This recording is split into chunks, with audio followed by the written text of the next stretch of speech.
हरिओम. भगवद्गीता बोध योगदास श्री जय गणेश जोशी यांनी केलेले निरूपण. अध्याय 4. ज्ञानकर्म संन्यास योग. ओम श्री परमात्मने नमः. अथ चतुर्थोऽध्यायः. जय योगेश्वर. परमात्म्याला नमस्कार. अध्याय 4. श्लोक क्रमांक 6. अजोपि सन्यव्ययात्मा भूतानामीश्वरोऽपि सन् प्रकृतिं स्वामिधिष्ठाय संभवाम्यात्मायया.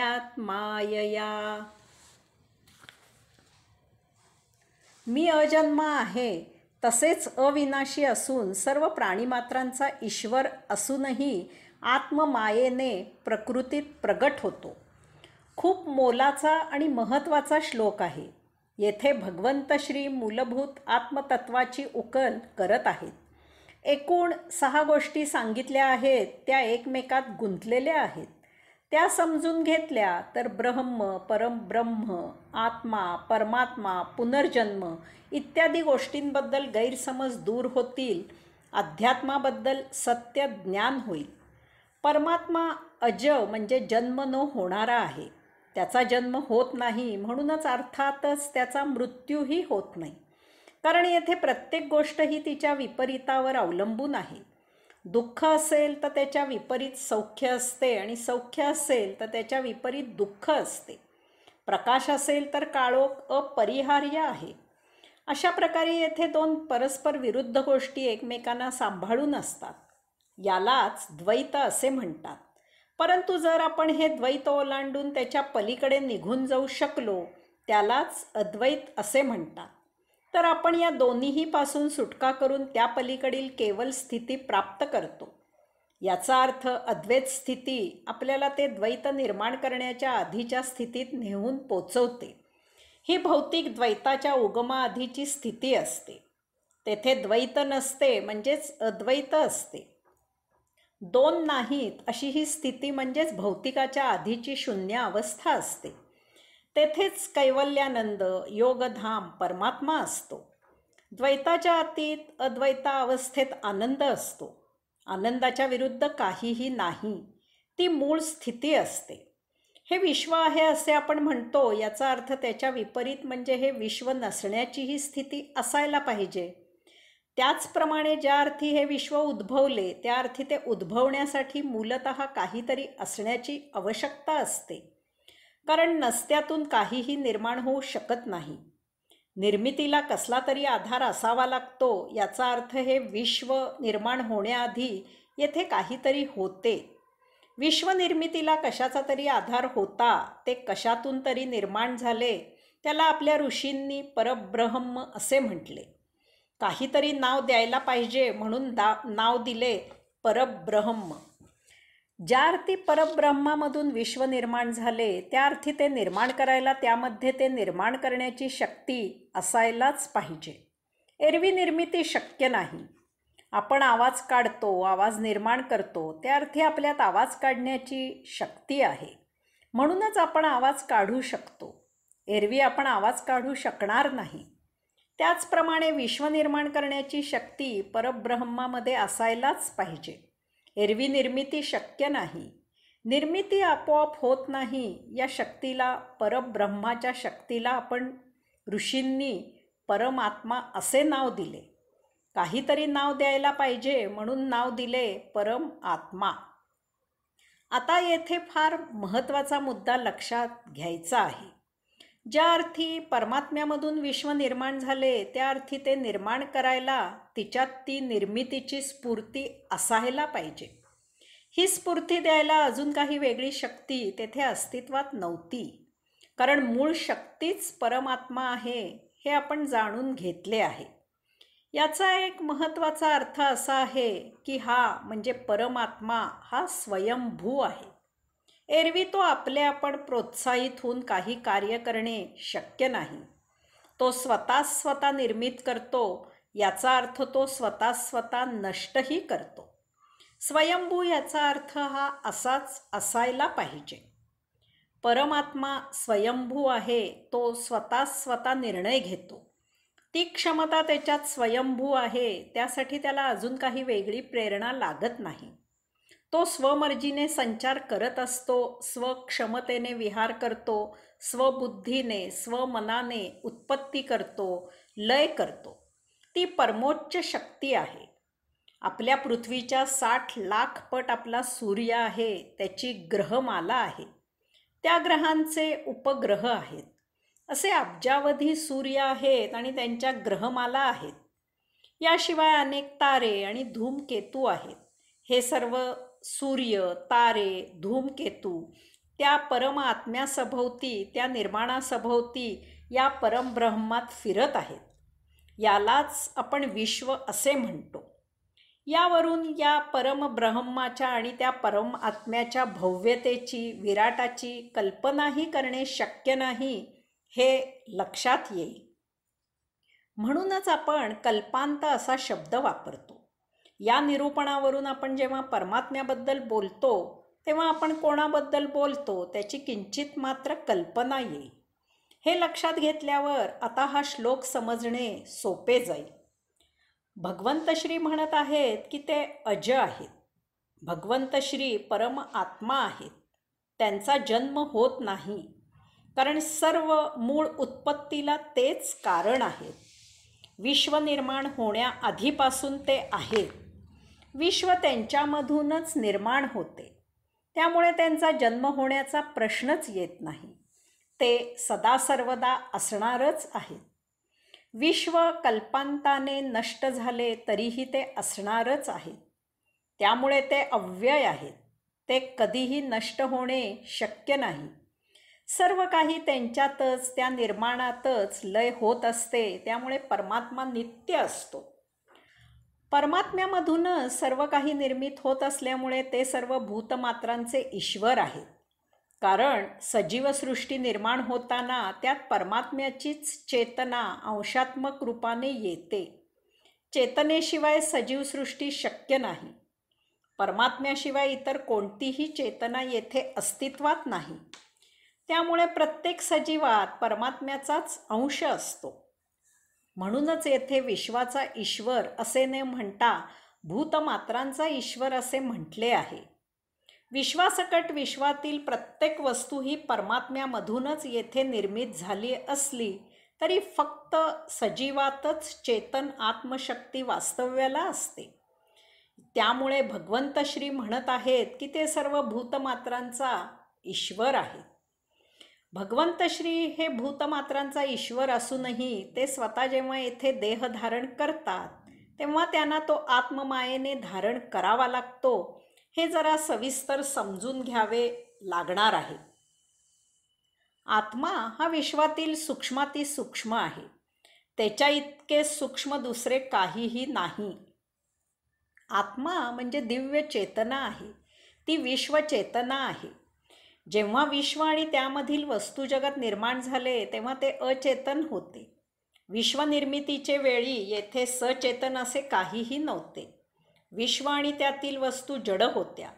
सूर्यादी तारे महातप्त होते. ते नुसती आग ओकत होते. प्रत्येक ग्रह तप्त होता. त्यामुळे येथे जीवधारणा होणे अशक्य होते.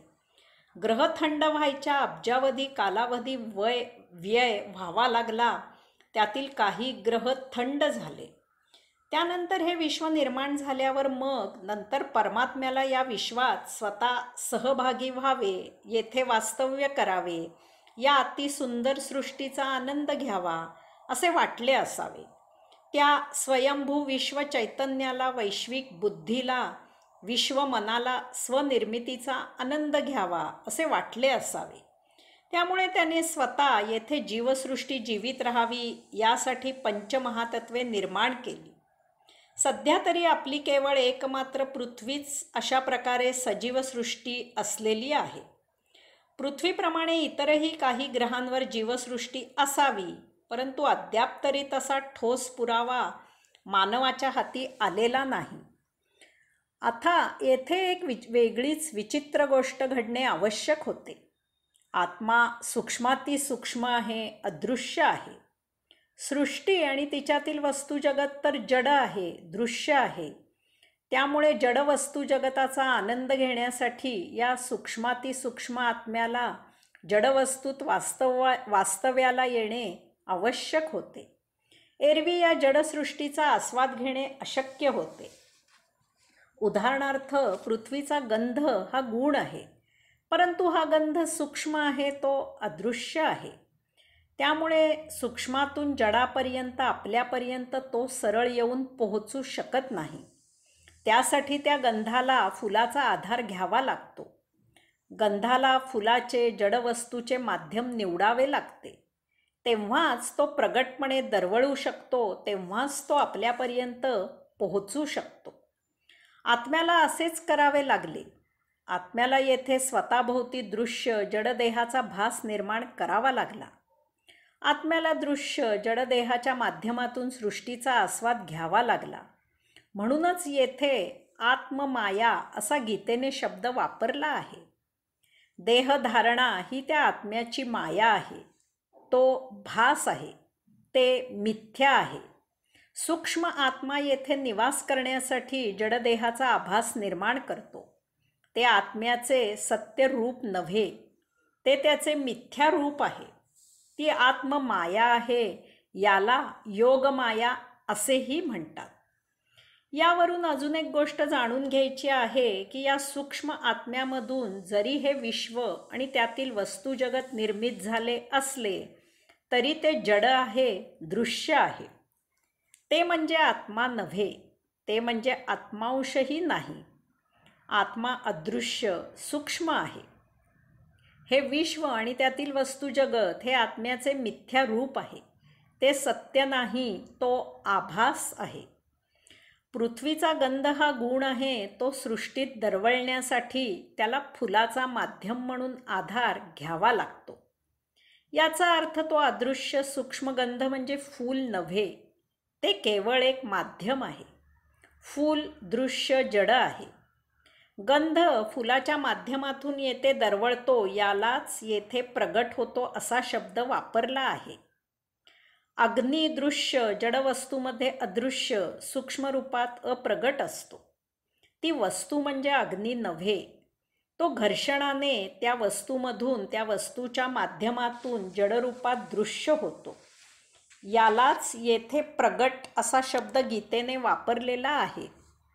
गंध किंवा अग्नी ही कितीही अदृश्य सूक्ष्म असली तरीही या दोनही वस्तू जड आहेत, निर्मित झालेल्या आहेत. आत्मा अदृश्य सूक्ष्म आहे. तो येथे जडदेहाच्या माध्यमातून विश्वातील सृष्टीलीला अवलोकन करण्यासाठी, त्याचा आस्वाद आणि आनंद घेण्यासाठी अंशात्मक रूपाने येतो. तो देह म्हणजे आत्मा नव्हे. सूक्ष्म रूपाने आत्मा या जडसृष्टीलीलेचा आनंद घेऊ शकत नाही. त्यासाठी तो आत्ममायेने स्वतःभोवती दृश्य जड देहादी इंद्रिय धारण करतो. त्या देहाच्या माध्यमातून तो ही जड सृष्टीलीला अनुभवतो, त्याचा आस्वाद आनंद घेतो. त्याला येथे गीतेने आत्मा आत्ममायेने प्रगट होतो असे म्हटले आहे. अशा प्रकारे आत्तापर्यंत या श्लोकाचा अर्थ म्हणजे मी अजन्मा तसेच अविनाशी असून सर्व प्राणीमात्रांचा ईश्वर असूनही आत्ममायेने प्रकृतीत प्रगट होतो याचे निरूपण करून झाले. परंतु यामधून प्रश्न निर्माण होतो की आपण सजीव त्या परमात्म्याचाच अंश आहोत, मग आपणही या देहात प्रगट होतो असे का म्हणत नाही? आपण सजीव स्वतःचा जन्म होतो, मृत्यू होतो असे का म्हणतो? याचे उत्तर आता शोधायचे आहे. मूलतः सर्वप्रथम जेव्हा आत्मा येथे सृष्टीलीलेचा आनंद घ्यायला निवास करायला आला तेव्हा तो या श्लोकात सांगितल्याप्रमाणे प्रगटच झाला. त्याने स्वतः सभोवती देह धारण केला. हे प्रगटीकरण पाण्यात झाले. सूक्ष्म आत्मा नित्य असला तरी जडदेह नित्य नाही. त्याला कालावधीचे बंधन आहे. त्यानंतर तो देह काम करायला निरुपयोगी होतो. त्यामुळे त्या देहाचा त्याग करून आत्म्याला पुन्हा नवीन देह धारण करावा लागतो. पुढे कालांतराने त्या जीवाला पाण्याबाहेर येण्याची इच्छा झाली, मग आकाशात उडायची इच्छा झाली. जीव असेपर्यंतच त्या देहात आत्मा वास्तव्य करू शकतो. देह जीवित असेपर्यंतच आत्मा त्यात राहून सृष्टी उपभोगू शकतो. त्यामुळे स्वाभाविकच देहाला, जीवाला जर इच्छा झाली तर त्याला तथास्तु असा आशीर्वाद आत्मा देतो. देहाची, जीवात्म्याची इच्छा पूर्ण करण्यासाठी आत्मा जसे आशीर्वाद देतो तसेच तो त्यासाठी मदतही करतो. जीवात्म्याला सतत इच्छा, अपेक्षा असतात.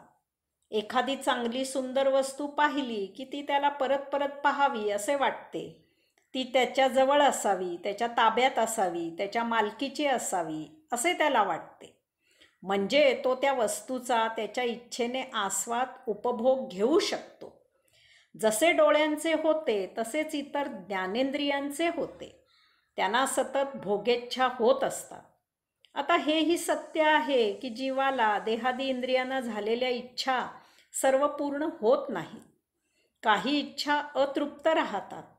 त्यामुळे जीव त्याला झालेल्या इच्छेचे वासनेत रूपांतर करतो. अतृप्त वासना हवस निर्माण करतात. देहपतनाचे वेळी देह आत्म्याला सोडू इच्छित नाही. कारण त्या अतृप्त वासना पूर्ण करण्याची तीव्र हवस असते. देह तर जीर्ण झालेला असतो. मग आत्मा त्या अतृप्त वासना पूर्ण करण्यासाठी स्वतः चित्रगुप्त होतो. त्याची नोंद ठेवतो आणि त्या पूर्ण होऊ शकतील अशा प्रकारचा देह धारण करतो. आता तो स्वतःच्या मर्जीने सृष्टीलीला उपभोगण्यासाठी देह धारण करत नाही, तर अतृप्त वासनांसाठी देह धारण करतो. येथेच प्रगट होणे आणि वासना तृप्तीसाठी देह धारण करणे यात फरक पडतो. स्वमर्जीने सृष्टीलीलेचा आस्वाद घेणे हे प्रगट होणे असते. तेथे आत्म्यावर बंधन नसते, तो मुक्त असतो. परंतु संचित वासना तृप्तीसाठी विशिष्ट योनीत प्रवेश करणे, काही हेतूने येथे योनी निवडून येणे, उद्देश ठेवून येणे हा जन्म असतो. जीवात्म्याला असे वाटते की मी त्या अतृप्त वासनापूर्तीसाठी आलो, जन्म घेतला की मृत्यू होणे अपरिहार्य आहे.